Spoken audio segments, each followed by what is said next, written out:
Et ça, c'est battu à Kabila. Ça, c'est battu à Kabila. Ces jeunes, Bakati classe Nabango, Bakati avenir Nabango, ils vont combattre pour Joseph Kabila. Kabila, bon, je ne condamne pas Dieu. Tout ce qu'il veut, c'est ce que nous sommes. Tout ce qu'il a, puisque ce n'est pas moi qui ai demandé à Dieu, Nabi Mana RDC, ou ce n'est pas Trump qui a demandé à Dieu, Nabi Ma américain et honoré Abima congolais. Non, c'est la volonté de Dieu. Mais nous avons des personnes, tous en abattu moko, hein? Au talibo miyokeli maolobi bato yo Congo nanya sala congolais. Alors, quand Kabila arrive, il a commencé les concertations. Abani ba concertation na ye. Kabila commence les concertations et c'est fini. Concertation na ye wana ezalaki ko convaincre ba Kivusien, Nord Kivu, Sud Kivu que bondima bitumba oyo bo pesanga ibana bo zala bo pesanga maboko, il faut tout renverser pouvoir ya Kinshasa. C'était un peu ça. Je l'ai découvert aujourd'hui. Les razaki na consultation, ce n'est pas qu'à l'issue il y a consultation à cause de la gouvernement ou à cause de la mouvement politique ou à cause de la sorinini. C'était pour convaincre la communauté il y a qui vous que nous devons poursuivre avec la guerre jusqu'à Kinshasa. Et c'est comme ça que batongo bakwei sami bakwei na lukuta ya Kabila. Et Kabila aujourd'hui se dit fier d'avoir derrière lui à peu près na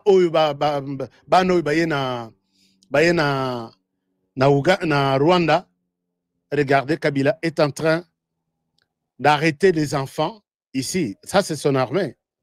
Il est en train, tous ces enfants arrêtés. Et ça, ils disent que nous allons amener les droits de l'homme pendant que Bango Moko va fouer les droits de l'homme chaque jour. Si vous voyez ces enfants ici, et même ce matin, ils sont en train de les recruter de force. Pas recrutement. Bazo kidnappé Bango, Bazo Kanga Bango de force. Vous pouvez voir parmi, puisque Bolobano, Honoré Hermoko Lobakamakambu, aux assuretés. Si vous pouvez voir ça,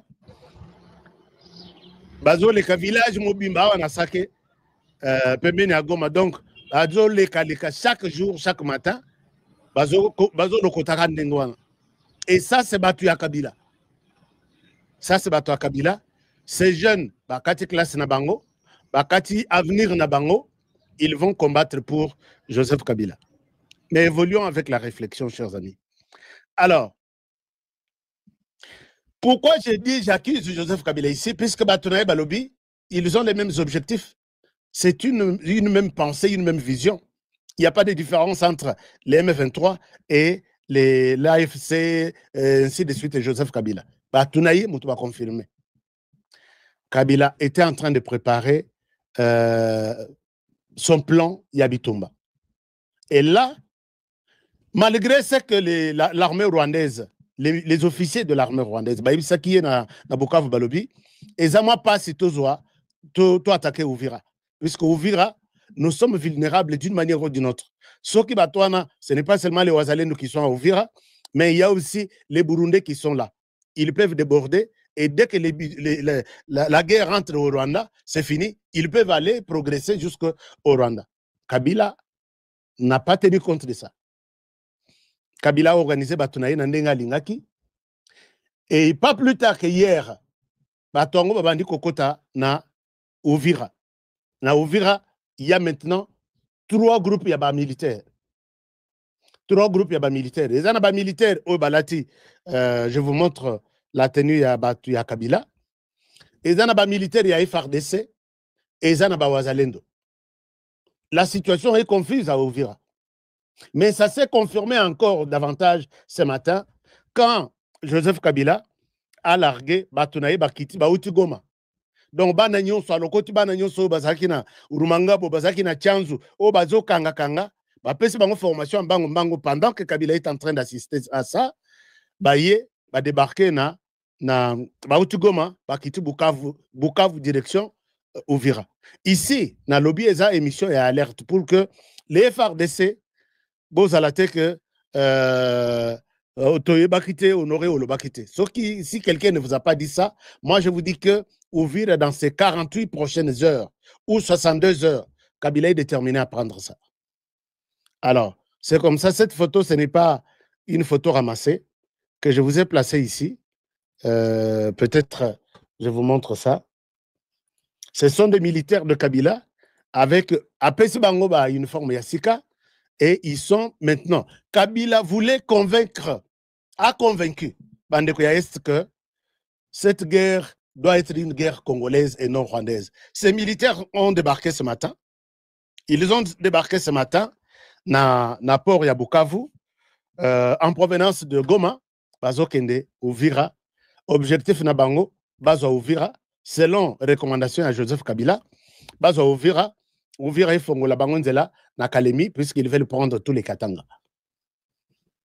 Alors, est-ce que l'armée congolaise, vous êtes là, vous voyez tout ce que je dis chaque jour ici, je répète que Kabila est déterminé à prendre Uvira. Puisque ces gens-là, Batunanga Nagoma, Baibisi, Ngabalobi, Oyo Bazo Kendwana, à peu près 5000, puisque Bakano Ezu Bango ce matin, ce qui combien? Oyo Bazo Kendwana, direction Eza Uvira. Alors, l'armée congolaise, je sais que vous êtes en train de suivre cette émission. Et si je ne souhaite pas mettre Kabila na Sima pour que Botala, ce que Kabila est en train de faire, mais ce que je peux dire est que Bosunga Bisso, dans tous les secteurs, l'armée, vous avez pris tout le temps à vous organiser. Kabila, avec ses 5000 hommes, Assilisa Bisso, avant Azwa, Akitana Kalemi. Kabila, Asa Kotisi Batuna na Uvira, puisque Batuna Uvira, Bazo Ibsanga Babi, Tozo Bimate, Tozo Yebate, qu'est-ce qui se passe? On voit des militaires au Tomonakate, Bango, Bazaba militaire Nabiso RDCT. Bazaba militaire Moussous. Il y a RDC toyebi ba position na bango ndenge batiana Uvira, mais Oyo Bazaba Moussous. Et puis côté Moussous, la population a déjà commencé à piller certains magasins. Regardez comment bisou ba congolais tout ça. C'est comme ça et peut ça bango nzela que o bazo piller kuna bazaba tunabino balingi binote. Est-ce que za bango mutu bazo banda biloko wana okomona boye ba bengi population bokota to piller. Le Rwanda a toujours été comme ça. Le Rwanda veut montrer ici que Bitumbo et Tikaliwana et Bitumba RDC. Mais aucun militaire de 5 000 ou 10 000 hommes dans le Rwanda. Kabila veut Adina Melissa Bisso quelque chose de collé na Bissote, puisque nous ne sommes pas prêts à avaler cette pilule. Alors, l'air siko Batunaye Bakomi, direction Uvira. D'accord, puisque baza na possibilité à partir de Bukavu, Nzele Zalakati, Bokei Bokomi Uvira, Nde Bokei Bujumbura. Quelle est la position de la RDC maintenant? J'ai tenté d'appeler, quelle est la position de Ouazalendo? J'ai essayé d'appeler le général Yakutumba, mais Nazui était ce matin. Mais ce que nous pouvons dire est que gardons confiance. Le président de la République, Kabila, ne veut même pas entendre parler de l'accord de Washington. Kabila ne veut pas même entendre parler de l'accord de Washington. L'accord qui dit cessez le feu, pas d'attaque mutuelle contre les Rwandais et les autres, alors que les Rwandais est encore là avec les M23, mais ils sont en train de planifier, lancer une offensive et puis tuer les Congolais encore. Et les droits de l'homme, c'est bafoué. Je vais vous montrer cette image. Si vous voyez ici, chers amis, partagez cette émission. Partagez cette émission. On en parle, même si ça fait mal, mais on en parle pour faire appel aussi aux autres.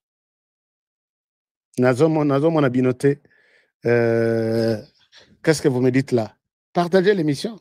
J'ai des choses à partager avec vous, beaucoup de choses. Quand nous vous avons dit que Kabila ici est en train de servir son pays d'où il est venu, vous nous avez insultés. Mais regardez ce qu'ils font. Ceux qui ont une position, on a évité ceux qui YouTube va accepter cette image. Ceux qui ont une bacheli mutuana lisasina, munduki na litoi. il a été criblé de balles. Pourquoi? Puisque pour Nabango Haïbi. Mais l'information sur place, Balobi, il soutenait l'accord de Washington. Et ça, ce sont les gens de Joseph Kabila. Bateau, sur l'écran, ce sont les gens de Joseph Kabila. Joseph Kabila, qui fait... Donc, Nabatu Naïba, ça la justice Bangomoko. Ça la justice Bangomoko pour dire, Soko Ibi, même Soka Ibaki. Et c'est ça les sorts qu'on lui réserve. Je demande ici aux autorités congolaises, s'il vous plaît, Banatou Bayeba, dans tous les pays du monde, tout le monde a toujours liste, il y a terroristes connus. Puisque Bonjour, bonjour Nabandeko, Congolais de partout. Bino Balandi a chaîne Nabiso.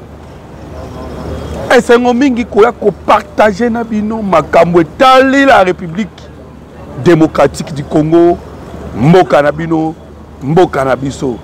Voilà Bandeko, Awa, Tokobeta Masolo, il y a République démocratique du Congo, le pays opprimé pendant 2 années et des années. Mais kasi Awa Bandeko ba Congolais, Lelo Oyo, le temps de délivrance y a Mboka Congo. Alors Bandeko, vous avez un souci, il y a Koluka Koyeba. La situation à Mboka Congo, Mboka Elala Kindengenini, Elamu Kindengenini. Awa, Tokobeta Nabino Masolo, Bandeko, Okoyeba, Ndenge 3e téléphone ya Pacifique, Masuzu, le général est trahirier. 13 autres officiers arrêtés. Awa Tokobeta Masolo, Bandeko Congolais, Tokosolola, Awa Okoyeba, Nini Yango Eleki au juste. Bandeko, vous savez que l'événement Moussou se casse Moussakabiso. Il n'y a que des traîtres, Bandeko, dans la République démocratique du Congo. Kakaba traître. Toko solo là.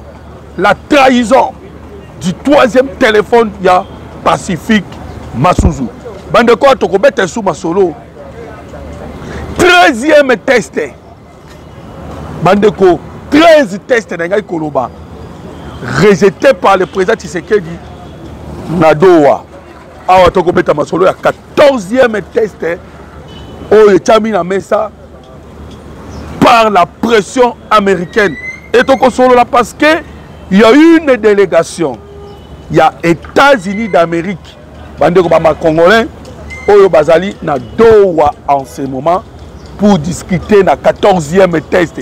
Parce que le 13 autres a été rejeté catégoriquement par le président de la République, Félix Antoine Tshisekedi Tshilombo. Awa na katia émission bandeko, on va parler na nini le kanaki na ba test wana et nini contenu nini ezalaki wana. Tokobeta yango masolo awa na katia émission. Toko solo là parce que bandeko tokokende na est ya République démocratique du Congo. Tokena Walikale, Tokena Masisi, Tokena Uvira. Awa na kobetelo masolo. Kuna nyonso bandeko ba Congolais. Mobilisation sur mobilisation.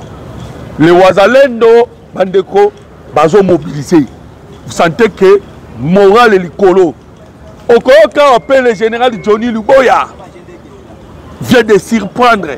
Tokobeta basolo ya général Johnny Luboya nini ekomi parce que a où tu peux que ça la parade et bon mon équipe parade bandeko ba Congolais parade moko le cani vraiment na niveau ya kosakana te chaud tout ça bandeko ba Congolais la détermination et pas Johnny Luboya déjà bato comme Koloba il est nommé bato sous commandant à 3e zone militaire mais toko solo la awa nini ekomeli le général Luboya Kashama est-il nommé ou pas? Toko solo la ngwa nakati ya émission bandeko ba Congolais. Toko beta masolo bandeko awa toujours na émission na biso. Na arrivé, il y a une délégation venant des États-Unis d'Amérique vers le Rwanda avec un message. Toko tanga message yango bandeko ezali message nini parce que cette délégation a tokobeta masolo bazali na Rwanda toko solo lango. Alors je vous demande simplement aimer notre émission ainsi bobo sanate bande ko congolais to partager pour que to permettre un peu ba congolais mususu il y a partout bayeba o ezali kolekana na République démocratique du Congo mboka na bino mboka na biso. Alors bandeko, s'il vous plaît, je vous demande, que pensez-vous sur le M23?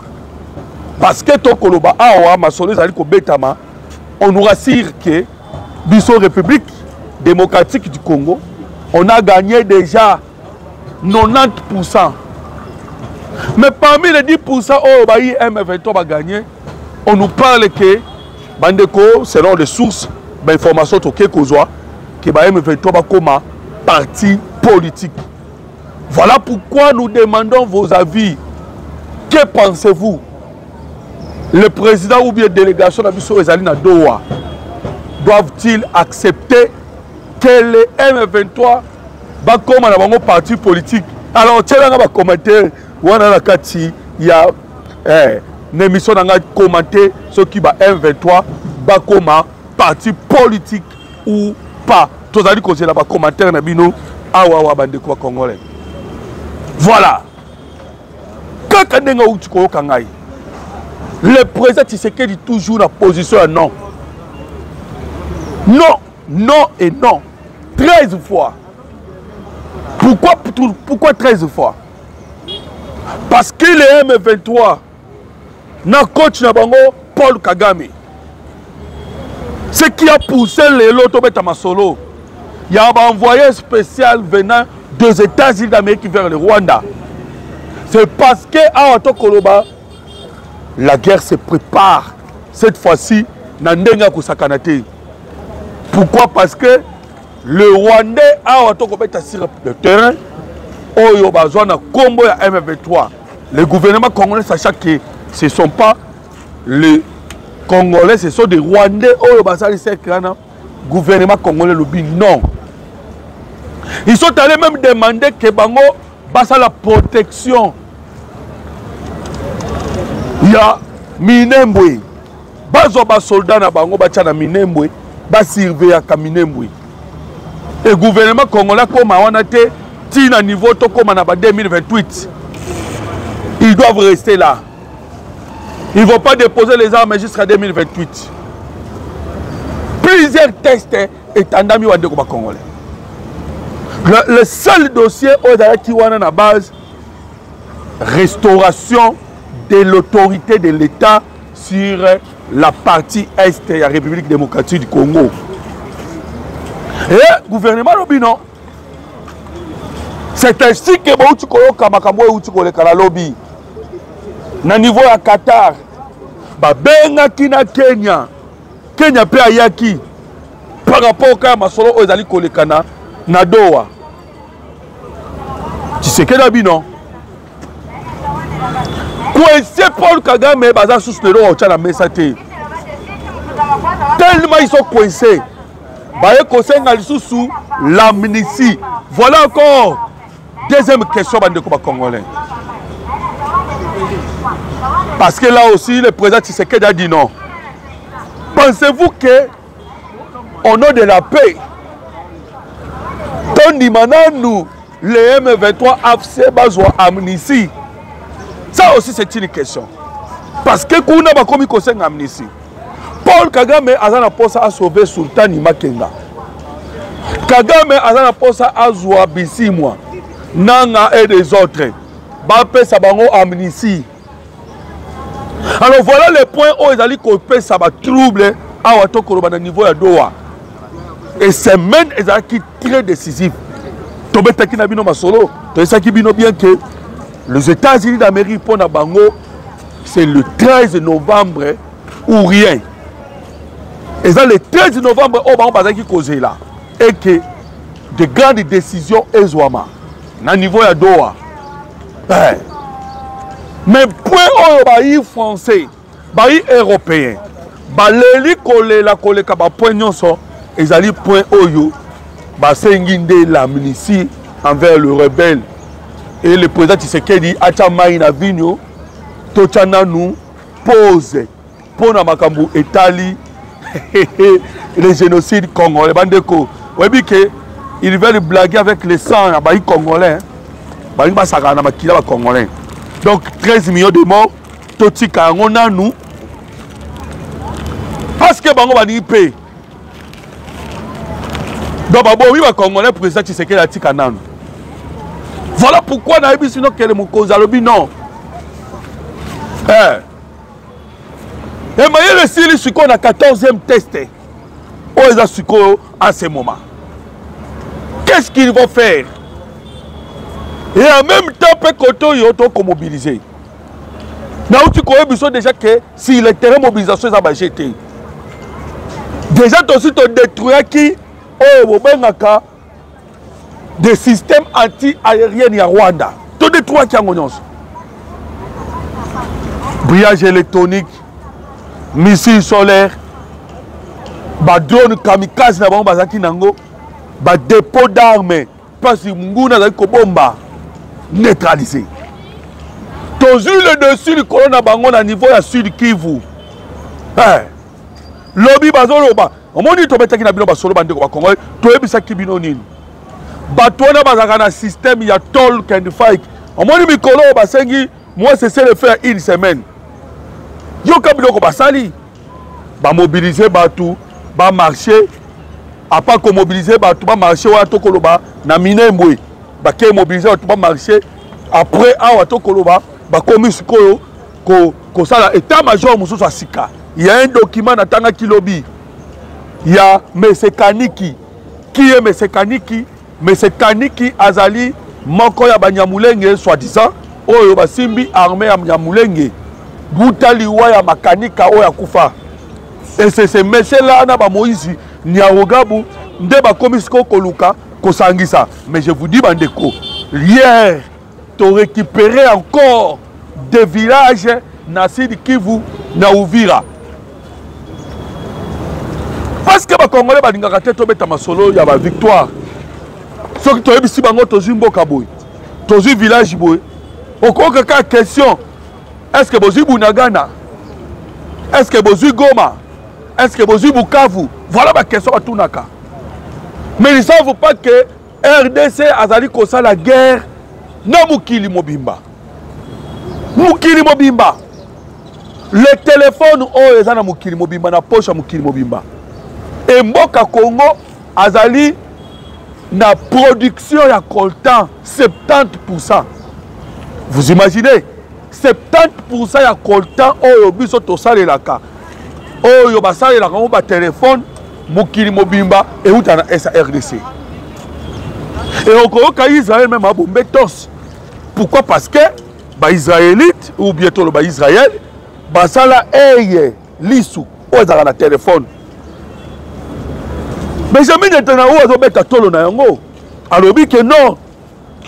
Lisu oyo comment on a eza na poche ya Mukili Mobimba, c'est-à-dire Israël a na poche ya Mukili Mobimba. Donc biso pe Congo to na poche ya Mukili Mobimba.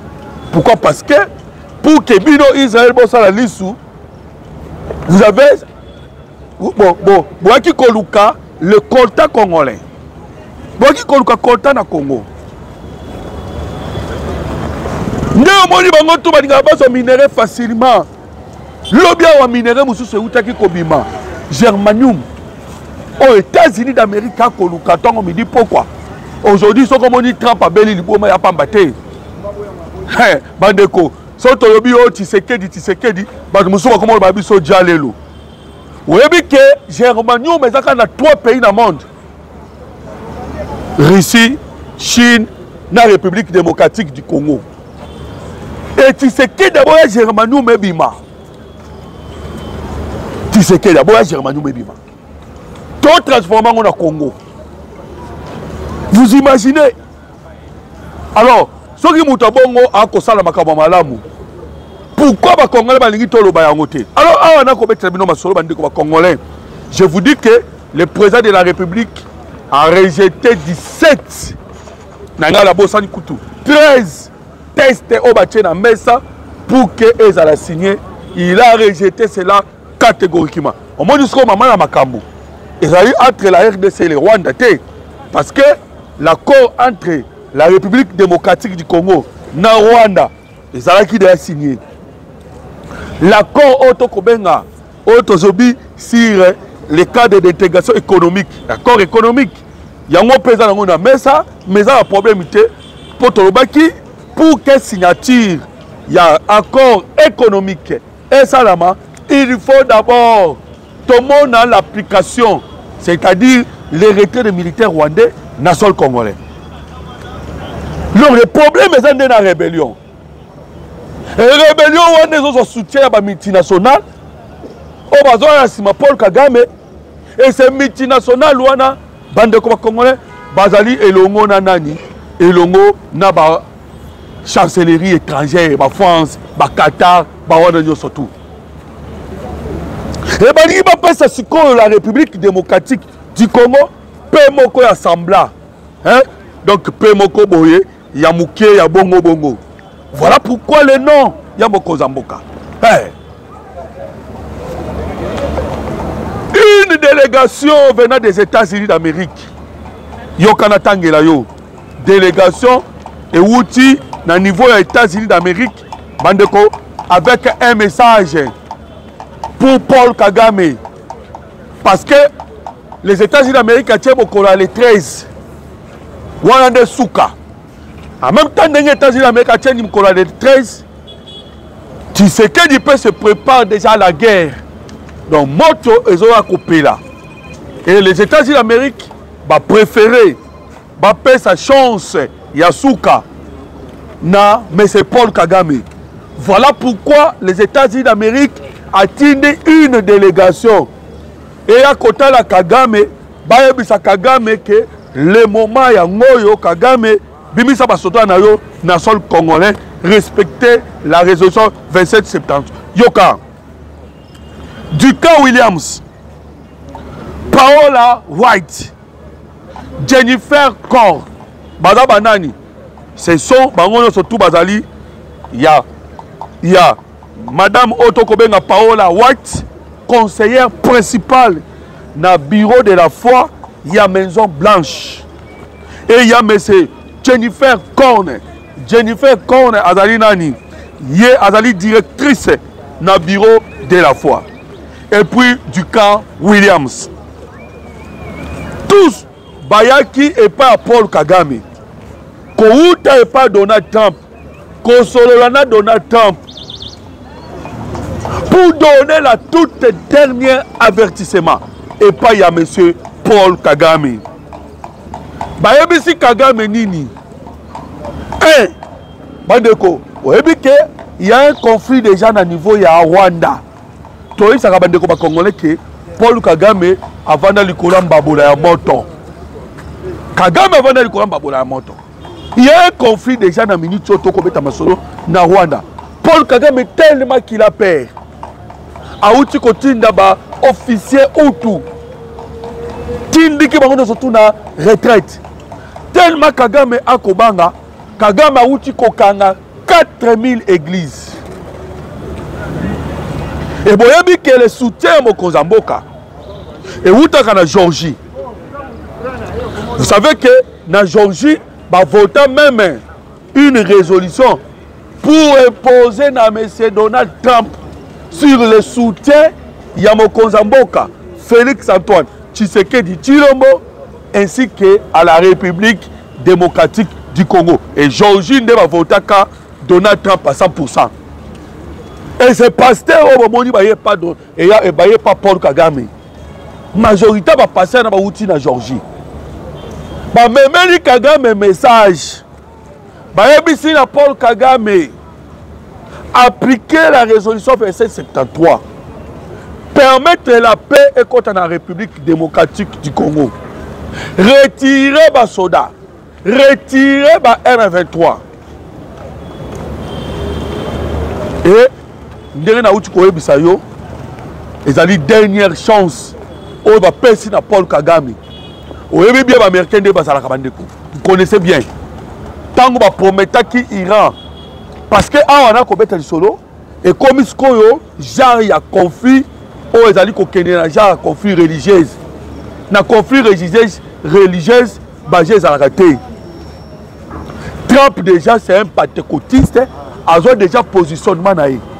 Et Paul Kagame azali oto bengaka ba occultiste. Secte moko na ba Emmanuel Macron. Ba o lelo o ba vandisi maele na bango na kati ya molili. Et vous sentez même monsieur Tobete qui na bino masodo na kombo ambassade Boulos.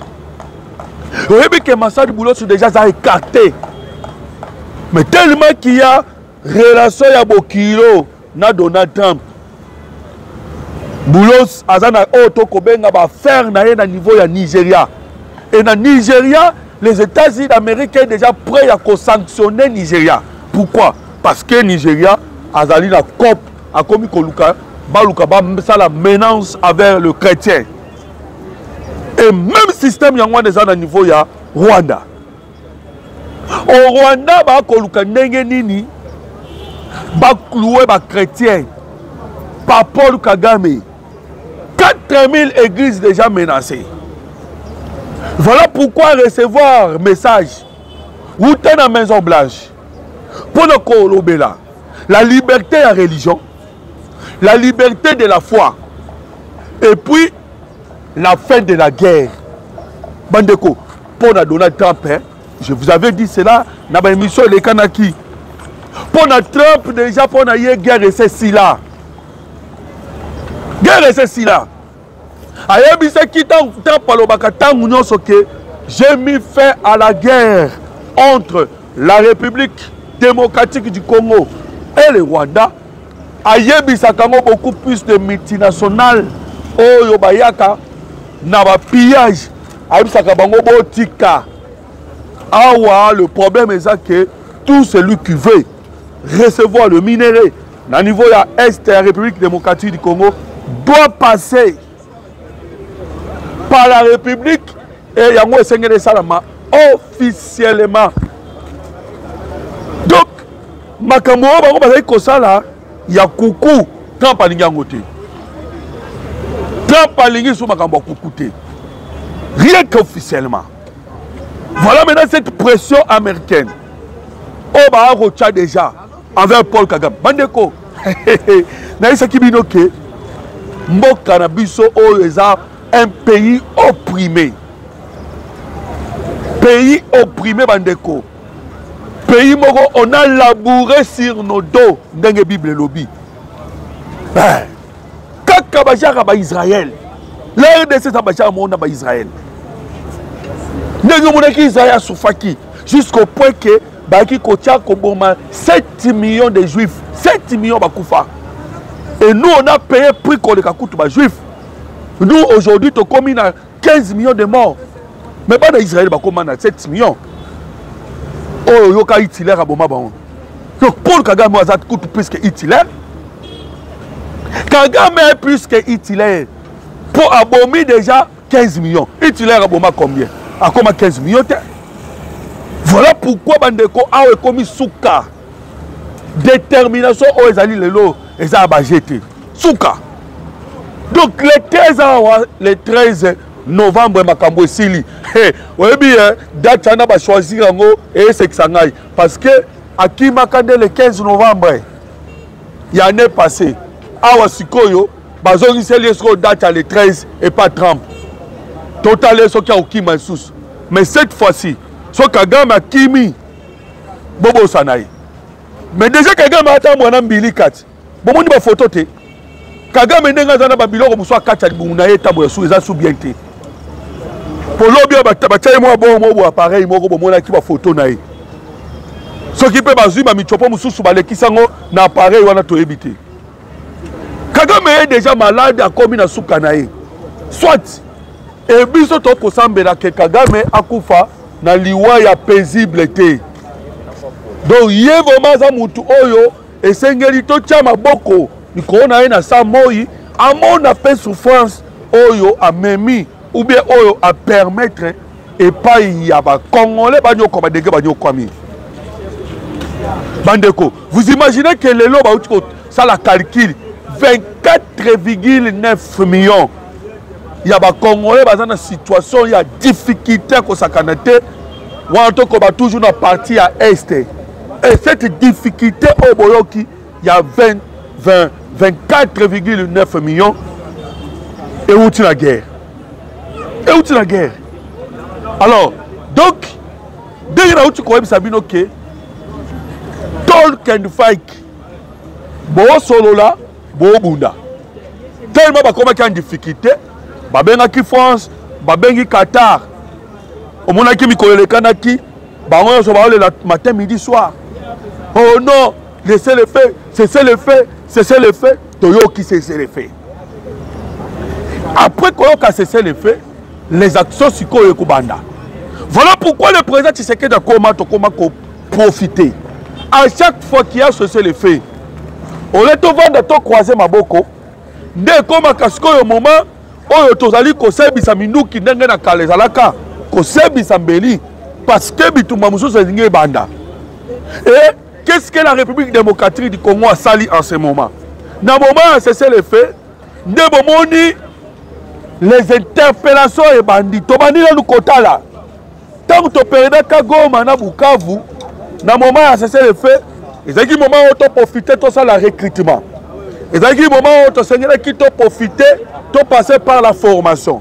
Ils ont dit moment où tu as passé par les achats de monnaie de Sombaki, bah Sukhoi, bah drone, bah CH4, plusieurs matériels militaires de Sombaki, dans le moment où a cessé les faits. Et cette fois-ci, tu as dit la même chose.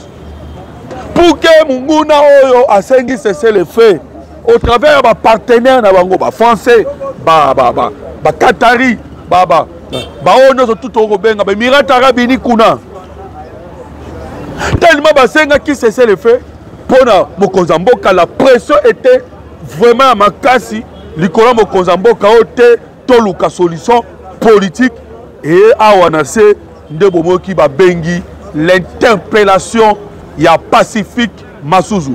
Et qu'est-ce que Massouzou a fait? Bandeko. Bazali Kosambisa Massouzou pour la dossier en Ndimbira. C'est Ndimbira. Nengeni ba me fait toba koma ki na Ndimbira. Ça combat. Lango yo kaka ernyo soto perdra wa mboka ezakande corruption. Et oyebi ke pene Ndimbira tozali na nini? Tozali na mini de Tangwiza. Mini de Tangwiza oyo kaki le FARDC ba bombardaki par la force aérienne. To betaki mini de Tangwiza. Mini ba installation no se tout ekoyaki. Et tango moni déjà mini ya Tangwiza comprendre que bomengo zalaki wana or zalaki bango bazaki copier. Voilà maintenant, Bandeko, l'armée congolaise va aller Kosambisa. Pacifique Massouzou, c'est vous qui êtes le commandant de la 3e zone militaire. Nengenini, Ndimbira et Kweyaki. Bah, tout n'est pas question. Mais il faut trahir les anines. Parce que il interpelle à Kamoutou pas à Pambate. 3e téléphone, il y a Massouzou, vous te trahir Massouzou. 3e téléphone. Et à Ouato Kolobezaka a été. 13 autres officiers aussi, ils ont interpellé. Miyibi, Baobayiba Karaswa Basoda, Baobayiba Rabiloka Basoda, Oleko Manafon, Batubayeko Bunda Pona Mboka, Bino Loko Boza à l'intelligence avec ennemi. Pour que me koma bino bo kanga ona nzela soda kufanzala bandeko na mona vidéo moko esanga pasi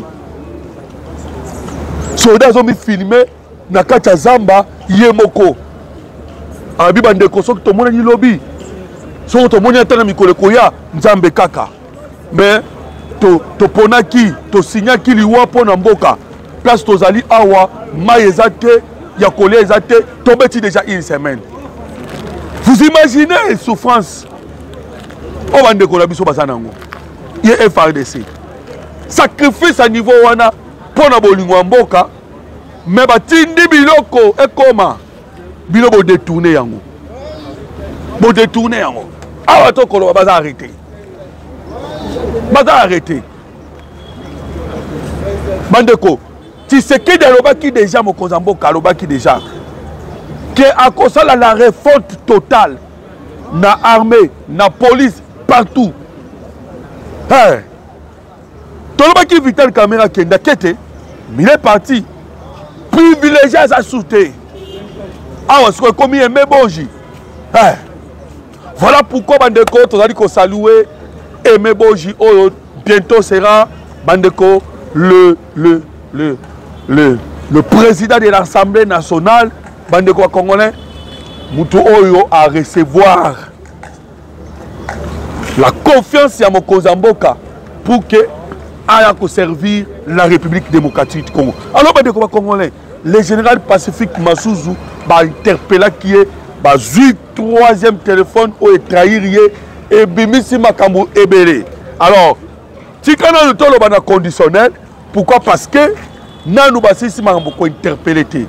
Na conditionnel le général Pacifique Massouzou a to ko beta bino masolo bandeko balobi qu'il est en contact, je dis bien au conditionnel. Il est au contact avec Hippolyte Kanambe alias Joseph Kabila. On m'a dit ce qu'il y a. Tangu Kabila lobaka tangu nyonso kena kozonga. C'est parce qu'il fait confiance na ba traître au bazali na armée. Tangu nyonso boyo kaka. Bandeko ba Congolais, Paul Kagame koya koloba na miso ya batutu. Oh, naza la possibilité à Rokendeti na Kinshasa na Juti Sekeri. Sachez-le bien, il faisait confiance et il compte souvent na ba très peu ba infiltré au bazana armée congolaise. À part ça, à côté na batu mususu te. Voilà pourquoi au Kolokake bande ko ba Congolais les arrestations ici et salami na niveau ya kosakanate. To betana nous kasima solo nanu bande ko ba Congolais. To pesa na bino situation o ezali kolekana na moment oyo na RDC parce que ndeko moko abenga nga ebisa nga tuni nga me ndeko mono to kasi yebisa biso situation ezandeni na moment oyo poto yebi ke les wazalendo bango ba respectaka le cessez-le-feu wana te yoka tozongi nanu na Nord Kivu. Plus de 15 hectares de champs de bananiers, de maïs et de sorgho ont été rasés par les rebelles du M23. Wantoza wapi na Nord Kivu. Dans la route Bambo Tongo. Monique Batona bazaka batumoko ya mutema mabe ya kosakanate. Bake ko raser basha ya batu. Ya maïs bake ko yiba. Voilà la situation de connexion qu'on vivre dans l'Est et la République démocratique du Congo. Les rebelles du M23 et leurs alliés ont lancé l'assaut contre les positions de Wazalendo à Tchouloué, Kibandama, Ngobo. Malgré leur assaut lancé, ils ont été maîtrisés par les Wazalendo. Depuis 3 jours consécutifs, des affrontements opposent les éléments du groupe Piranarero alliés au M23 au FARDC. Dans le secteur de Mwenga, plus précisément dans le village de Bichumbe, groupement de Bashimukiji. Na beta kibino lisolo ke na niveau ya Mwenga ou Vira place ba Moulenge Zalaka. Qu'est-ce qui s'est passé là-bas? Le FARDC na force ya Burundi to encercler Kibango bandeko. Et tellement to encercler Kibango, awa to koloba moi couloir ya mukie ezali depuis to encercler Kibango, to tikele ba moi couloir ya mukie. Na couloir na mukie déplace les M23 ba kobimaka moko. So ba bimi bazui bango. So ba bimi soki ba kwai na maboko ya force burundaise te, bazo kwai na maboko ya FARDC. So ba kwai na maboko ya FARDC te, bazo kwai na maboko ya ba Wazalendo. Et bazo kozwa bango lokola ba mbinzo, bazali kozwa bango lokola ba mpuku. Muke parce que bazali encerclé. Vraiment toko ebisa bino ke na niveau ya Uvira, na niveau ya Mwenga kuna force burundaise na FARDC wazalendo bazali commettre fin na guerre wato kobeta na parti wana. Moi mouvement mouké baluka qui va bouger parce qu'ils ont des armes mais baza encerclés. Oh musu ba mi se bazo céder petit à petit ba ba cha mutu makasi nde bande ko ba koya. Ba ba céder bazo tika bazo zo bango pour la battre prison. Alors toi qu'on de ces ont essayé d'incendier une base de Wazalendo hier. Bandeko, la toute petite base de Wazalendo et une toute petite base rien de FARDC a été également incendiée. C'est jeudi soir à Mitamba, dans la chefferie de Bavira, territoire d'Ouvira, groupement de Bijomba. Le Gumino et les androïdes ont attaqué les positions des FARDC et de leurs alliés. Donc, le groupe Wanato Koloba Mike, ils allaient créer toujours au niveau. Il y a Sud Kivu pour essayer de troubler la quiétude Yabayi Mboka Congo. Alors, les Congolais, tu as combattu le bino masolo. Ndenge total sibino ke moment oyo Mboka oyo bandeko. Ndenge Bible lobby très combattu mais jamais vaincu. La République démocratique du Congo où ta jeunesse na ye bitumba na ko bitumba koboma konyokola. L'objectif faisait carani ni va faire fléchir biso et constatez bien que banda komeka nanu batika la kokokate. Pourquoi? Parce que il y a la détermination, il y a peuple puissant. Et ces peuples puissants ont déterminé pour la sort, pour la fitir na bango, ce sont les Congolais, il y a la République démocratique du Congo, au passe balobi que jamais toko tikafon na biso courbé, tellement qui courbé trop longtemps, awa tozande to dresser nos fronts et nous faisons maintenant face, il y a ennemi. Alors Paul Kagame n'a que le choix. Et Sengeli a choisi, Kagame a choisi les 13 Ozali Koya. Soka Boyi Koyoka, la toute dernière avertissement, Bandeko, sans réel la Kamutuno, surtout Oaboya Koyoka avertissement, et Zakason Moya Somomi Koleka. Nous vous le disons. Parce que, à Obatindele, pasteur, Bainanda Kunae, ils allaient pour Ayoka. En tout cas, Trump a lobby la paix ou rien. Alors la paix ou rien, la paix c'est quoi? C'est le retrait. Il y a M23. Ah, mixage mbalo et ça la maté.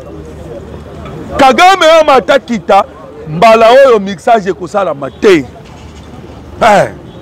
Ce qui mixage c'est ça qui salama. Le peut-être c'est que y a kandima même atana 12e, 11e, 13e testé. Mais au moment où on a 14e test, 14e accord et comment mi est à mesa. Dans le moment où on a solo. 14e. Parce que tu sais que d'abord 13. 13 autres, tu sais que d'abord ils allaient un mixage, ils allaient un brassage. D'abord ils ont complètement. Ils sont obligés. Il y a Koti Kaminduki. Peut pas qu'il y ait un contournement. Ça c'est là, je suis athées.